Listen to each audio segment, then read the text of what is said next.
So I'll show you guys what I've done today in Hearts and Minds. So familiar with this screen, probably. It's the different sectors, which will eventually be neighborhoods or districts or whatever, and they're controlled by different factions. So this is neutral, so people here don't really care. These are counterinsurgent supporters, and these are insurgency supporters. And obviously this is all scattered and random. It's not very cool yet, but that's what it is. So now what you can do is you conduct an operation. This is just basic, but let's say we want to conduct an operation on this one, or this one right here. Click. Now I have available missions. Like I have Cardona Knock, Search and Seize, and Assassinate. So I'm going to do this one. I'm going to do number 1. Boom. So that backfired, and now that district is in the hands of the insurgents. So bad. I'm going to try doing a Search and Seizure, see if it changes things. Or maybe I'll do Assassinate. We assassinated insurgent leader, didn't do anything.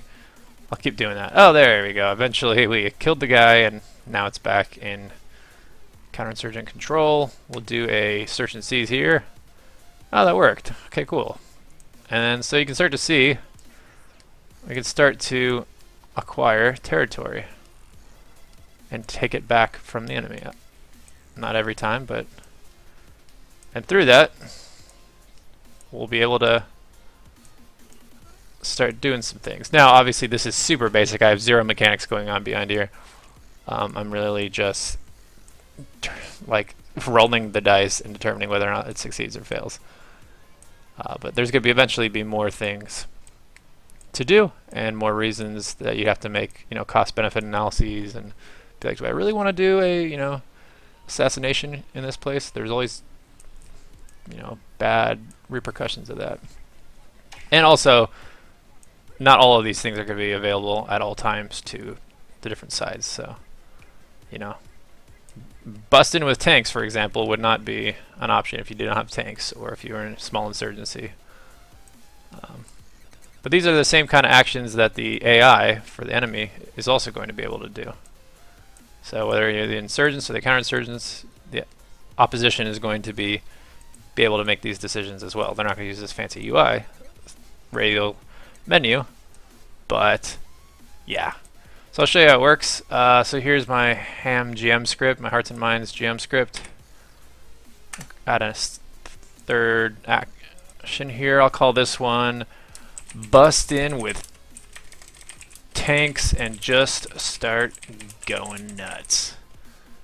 I'm going to change its icon to, I don't know, this arrow because things are going to be going downhill. I'm going to make it green because why not? And so there we go. Now let's try this out. So now I'm going to conduct an operation in here. Let's do it here. Cool, so now I got 4. So now since I have 4 options, I have 4 little radial options. Now this is just a script I got off the internet, but it works out really well. So I'm going to bust in with tanks and something. So isn't that cool? And I could put in like, I think, as many as I want. Let's do 15. I'm going to regret this, I know. Did I put in 15? Okay. Whew. Let's do 10. Let's see what that does. Yay, look at that. Eventually I have to work on the spacing of all these elements, but yeah. It's pretty rad, I think. Anyways. It's the beginnings of something cool. Now that I have this working, actually, the next step can actually be working on actual game mechanics, like resources and costs and things like that. So I'm really excited for that part. It's kind of the part I've been doing all this effort building up to. It's just to be able to make some rules and then start being able to play the game. Boop. So yeah, stay tuned for more of that stuff that actually makes sense. And eventually, if I get bored, I'm going to start adding some procedural buildings and stuff in here to make it look more like a city, and eventually get some roads. And yeah, that's where it's going to go. Thanks for watching, if you did, and have a wonderful day. Ciao Bellas.